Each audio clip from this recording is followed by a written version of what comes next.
வெயிட்டை குறைக்கணும், இல்லை உலசதை இருக்குது கையில், இந்த இடத்துல தொண்டையில் இருக்குது, சாகிங் ஆஃப் பிரஸ்ட்டு, அப்புறம் தொப்பை பெருசாக இருக்குது, கீழ் வயிறு, லோவர் அப்டாமன், இல்லை தொடையில் அதிக வெயிட்டு, பேக்கில் குளூட்டியல் மசில்ஸில் வெயிட் அதிகம், காஃபில் வெயிட் அதிகம், இந்த மாதிரி வெயிட் அதிகமாக இருக்கிறவங்க வெயிட்டை குறைக்கவும் இல்லை ஷேப்பாக ஆகணுன்னா, மென்னாக இருந்தால், ஃபார் எக்ஸாம்பிள் சொல்கிறேன், 6 பேக் வைக்கணும்னு ஆசை இருந்தால் கூட அதெல்லாம் என்னால் அதை கரெக்டாக என் டீம்னால் உங்களுக்கு எக்ஸசைஸ் சொல்லி கொடுத்து ஆன்லைன்லேயே அப்படி வர வைக்க முடியும். அதே மாதிரி தான் நீங்கள் sagging of chest, sagging of abdomen, அப்புறம் குளூட்டியல், இந்த மாதிரிலாம் இருந்து உலசதை மாதிரி ரொம்ப வெயிட்டாக இருந்து அதை குறைக்கணும்னு நினச்சா கண்டிப்பாக அதை ஈஸியாக குறைக்கலாம். ஈவன் ஃபீமேல் உமனாக இருந்து அவங்க ஒரு ஷேப்பாக வரணும் அப்படி நினச்சாலும் அதை பண்ண முடியும். ஈவன் ஃபேஸ் க்ளோயிங் ஆகிறதுக்கும் எக்ஸசைஸ் இருக்குது ஃபேஸுக்கு. ஏன்னா உங்களுக்கே தெரியும், உலகத்தில் வெயிட்டை குறைக்கவோ இல்லை ஷேப் ஆகவோ இல்லை மென் 6 பேக் வைக்கவோ இல்லை ஃபேஸில் மசில்ஸ் எல்லாம் கரெக்டாக இருக்கவோ எக்ஸசைஸ் ஒன்று தான் தீர்வுன்னு தெரியும். வேறு எதுவுமே இது வரைக்கும் கண்டுபிடிக்கவே இல்லை. அதுக்கு வேறு மெத்தட்லாம் கிடையவே கிடையாது. அப்படிங்கிறப்போ நான் ஃபிசியோதெரபிஸ்ட்னால் அந்த எக்ஸசைஸை ப்ராப்பராக உங்களுக்கு சைடு எஃபெக்ட் வராமல் எங்கள் டீம் கரெக்டாக சொல்லித்தர முடியும். அதுக்கு அவுட் ஆஃப் கண்ட்ரிலேருந்து கூட ட்ரெயினர்ஸ் எல்லாம் ஒர்க் பண்ணுறாங்க ஆன்லைன்னால். ஸோ ஃப்ரம் மலேசியா அந்த கிளாஸ் எடுக்கிறவரே மிஸ்டர் மலேசியாவாக இருக்கிறாங்க. ஸோ அதனால் அவருக்கு தெரியும் அவரை எப்படி நல்லா பாதுகாக்கிறாருன்ட்டு, அவர் எப்படி மசில்ஸை பில்ட் பண்ணுறாருன்னு. அதனால் அப்படி எடுத்து நீங்கள் கண்டிப்பாக சரியாக முடியும். இன்றைக்கி வெயிட்டை பற்றி நான் ஒரு சில டிப்ஸ் எல்லாம் உங்களுக்கு நான் சொல்கிறேன்.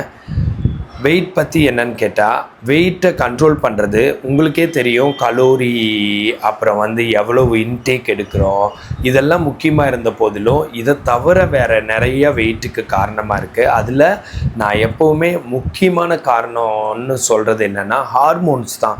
வெயிட்டை மேனேஜ் பண்ணுறதுக்குன்னு leptin, ghrelin, insulin, T3 T4 thyroid, pituitary growth hormone and male female hormone, testosterone, oestrogen, progesterone, இதெல்லாம் வெயிட்டை மேனேஜ் பண்ணுறதுக்கு, வெயிட்டை குறைக்கிறதுக்கு பாடுபடுற ஹார்மோன்ஸு. இந்த ஹார்மோன்ஸை நம்ம நல்லா வச்சுருந்தோம்னா அந்த ஹார்மோனே நம்ம வெயிட்டை மேனேஜ் பண்ணிடும். இன்னொரு ஹார்மோன் இருக்குது, வெயிட்டை அதிகப்படுத்துறது ஹார்மோன். அது என்னன்னு கேட்டால் ஸ்ட்ரெஸ் ஹார்மோன், கார்டிசோல்.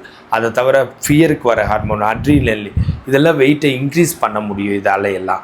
ஸோ அந்த ஹார்மோன்ஸை குறைச்சி கரெக்டாக பேலன்ஸ்டாக வச்சுருக்கிறதும், இந்த ஹார்மோன்ஸ் எல்லாம் ஃபெசிலிட்டேட் பண்ணி ஆக்டிவேட் பண்ணி வச்சுருக்கிறதும் முக்கியம். என்னென்ன ஹார்மோன், லெப்டினை எப்படி ஆக்டிவேட் பண்ண முடியும்னா, மகிழ்ச்சியான அன்பான வாழ்க்கை இருக்கணும், ஃப்ரெண்ட்லியான வாழ்க்கை இருக்கணும், ரொம்ப ஃபன் பண்ணி வைப் பண்ணுற மாதிரி இருக்கணும். அதை தவிர நீங்கள் நல்லா ட்ராவல் பண்ணுற மாதிரி இருக்கணும். ஒரு எல்லார்கிட்டேயும் ஒரு ஃப்ரெண்ட்லியாக மூவ் ஆகிற, உங்களோட ஸ்மைலை, உங்களோட அன்பை எல்லாருக்குமே நீங்கள் கொடுக்குற மாதிரி பர்சனாக இருந்தால் அது அந்த ஹார்மோன்ஸை கரெக்டாக ஆக்டிவேட் பண்ணும். இதை தவிர பழங்கள், காய்கறிகள் அதிகமாக எடுத்துக்கிட்டாலும் ஹார்மோன்ஸ் ஆக்டிவேட் ஆகும். ஆனால் அது லெஸ் எக்ஸ்டென்ட், இது மோர் எக்ஸ்டென்ட். இந்த மகிழ்ச்சி இதுதான் 70% காரணமாக இருக்குது, அது 30% காரணமாக இருக்குது. அது தவிர நார்ச்சத்து இருக்கிற உணவு, பேலன்ஸ் டயட்டை கொஞ்சம் கம்மியாக எடுத்துக்கிறது, அதிகமாக சாப்பிட்றவங்களா இருந்தால் ஸ்ட்ரெஸ் ரிலேட்டட் ஈட்டிங் எல்லாம் இருக்குல்ல, அதையெல்லாம் குறைச்சிக்கிறது, இதெல்லாம் லெப்டின்க்கு. அதே மாதிரி தான் கிரெலின், பசியை தூண்டுற ஹார்மோன். கிரெலின் ஹார்மோன் பசியை தூண்டணும்னா, கிரெலின் ஹார்மோன் நல்லா ஆக்டிவேட்டாக இருக்கணும். பசியை கரெக்டாக தூண்டணும்னா கிரெலின் நம்ம கார்டிசோல் ஸ்ட்ரெஸ்னால் டிஸ்டர்ப் ஆச்சுன்னா ஸ்ட்ரெஸ் ரிலேட்டட் ஈட்டிங் தூண்டிக்கிட்டே இருக்கும் பசிக்கிற மாதிரி. அதனால் நிறைய சாப்பிட்டு குண்டாயிடுவோம். ஸோ கிரெலின் கரெக்டாக சுரக்கணும்னா ஹாப்பியாக இருக்கணும், ஸ்ட்ரெஸ் இருக்கக்கூடாது, ஸ்ட்ரெஸ், டிப்ரெஷன், ஆங்ஸைட்டி இருக்கக்கூடாது. மன அழுத்தம், சோகம், ஃப்யூச்சர் நினச்சி பயப்படுறது, படபடப்பு, நெகட்டிவ் திங்கிங், அப்புறம் கம்பேர் பண்ணுறது, இன்ஃபீரியாரிட்டி காம்ப்ளெக்ஸ், இந்த மாதிரிலாம் இருக்கக்கூடாது. போட்டி, பொறாமை, கிரிமினல் திங்கிங், இந்த மாதிரி எதுவுமே இருக்கக்கூடாது. ரொம்ப இன்னசென்ட்டாக, யதார்த்தமாக, அன்பாக, மகிழ்ச்சியாக இப்படி தான் இருந்தாகணும், ஃப்ரெண்ட்லியாக இருந்தாகணும். அப்போ தான் அதுவும் நல்லா சுரக்கும். அதே தான் இன்சுலின். இவ்வளோ பெரிய சுகருங்கிற நோய் காரணமே இன்சுலின்கிற ஹார்மோன். இன்சுலினுக்கும் ஹாப்பியும் அன்பு தான் மோஸ்ட்டாக தேவைப்படுது. அது தவிர பழங்கள், காய்கறிகள், தண்ணி 3-4 லிட்டர் குடிக்கிறது, கரெக்டாக தூங்குறது, ஸ்ட்ரெஸ் ஆகாமல் இருக்கிறது, இதெல்லாம் தான் அதுக்கு. அதே தான் தைராய்டு ஹார்மோன். தைராய்டு கம்மியாக சொன்னால் வெயிட் அதிகமாக போட்டுரும். அதனால் T3 T4லாம் பேலன்ஸ்டாக இருக்கணும்னா அதுக்கும் அன்பு, மகிழ்ச்சி, ஃப்ரெண்ட்ஷிப் தான் ரொம்ப தேவைப்படுது.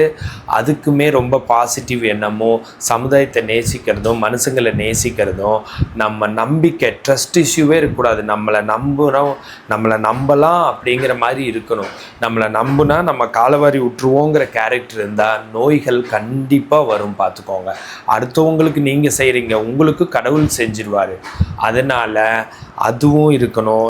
இதை தவிர க்ரோத் ஹார்மோன் பிட்யூட்ரி, அதுவும் அப்புறம் male female hormone testosterone, oestrogen, progesterone, அதான் ஆணுக்கும் பெண்ணுக்குமான ஒரு அட்ராக்ஷனை கொடுத்து மகிழ்ச்சி ஏற்படுத்தி பிளட் ஃப்ளோ எல்லாம் கரெக்டாக ஆக வச்சு. உலகத்திலே பெஸ்ட் எக்ஸசைஸ் அன்பு எக்ஸசைஸ் தான். அன்புனால ஹக்கிஸ் ஆர் ரொமான்ஸ்னு வச்சுக்கோங்க, அந்த எக்ஸசைஸ் அளவுக்கு ஈக்குவலாக உலகத்தில் கிடையாது. அது எல்லாத்தையும் பேலன்ஸ் பண்ணி வருது. நீங்கள் விறுவிறுக்க ஓடுறீங்க, அதை பண்ணுறீங்க, இதை பண்ணுறீங்க, ஏரோபிக்ஸ் எக்ஸசைஸ் அதெல்லாம் நல்லதுன்னு உங்களுக்கு யார் சொன்னாங்க? அதெல்லாம் கெட்டது. எப்படின்னு கேட்டால் அதெல்லாம் கார்டிசோல் அதிகப்படுத்தும். நீங்கள் டெய்லி நான் வரணும் அப்படின்னு நினச்சி போகிறீங்க. சிலருக்கு மட்டும் அதில் ரொம்ப இன்ட்ரெஸ்ட் இருந்து அதை மகிழ்ச்சியாக எடுத்துக்கிட்டாங்கன்னா ஓகேவாக இருக்கும். அதுலேயும் நிறையா காம்ப்ளிகேஷன் இருக்குது. ஹார்ட் பேஷண்ட்டுக்கு ஆகாது. 40 வயசுக்கு மேலே எல்லாம் ரன்னிங் எல்லாம் அவ்வளோக்கா போகக்கூடாது. அதில் நிறைய இருக்குது. மூட்டு வலி இருந்தால் ஓடுனா கால் வலி அதிகமாகும். வேரிகோஸ் வெயின் இருந்தால் கொஞ்சம் பிரச்சனையாக இருக்கும். சயாட்டிக்கா இருந்தால் பிரச்சனையாக இருக்கும். நான் ஏரோபிக்ஸ், நான் வெயிட் பேரிங் எக்ஸசைஸ், படுத்துட்டோ உட்காந்துட்டோ செய்கிறது, ப்ரீத்திங் எக்ஸசைஸ், இதுதான் ரொம்ப யூஸ்ஃபுல்லாக இருக்கும். நான் ஏரோபிக்ஸ், நான் வெயிட் பேரிங்னா உட்காந்துட்டோ படுத்துட்டோ செய்கிற எக்ஸசைஸு. இன்னும் நடந்து ஓடி கார்டியாக் அவுட்புட் அதிகப்படுத்தி செய்கிற எக்ஸசைஸ் கிடையாது. ஸோ அந்த மாதிரி எக்ஸசைஸ் எல்லாம் பண்ணி இந்த ஹார்மோன்ஸ் எல்லாம் கரெக்ட் பண்ணி நீங்கள் கண்டிப்பாக வெயிட் குறையலாம். இந்த மாதிரி ஹெல்த் டிப்ஸ் வேணா என்னை ஃபாலோ பண்ணுங்கள். ஃபிசியோதெரப்பி கன்சல்டேஷன் வேணா கால் பண்ணுங்கள். This Prakash physiotherapist.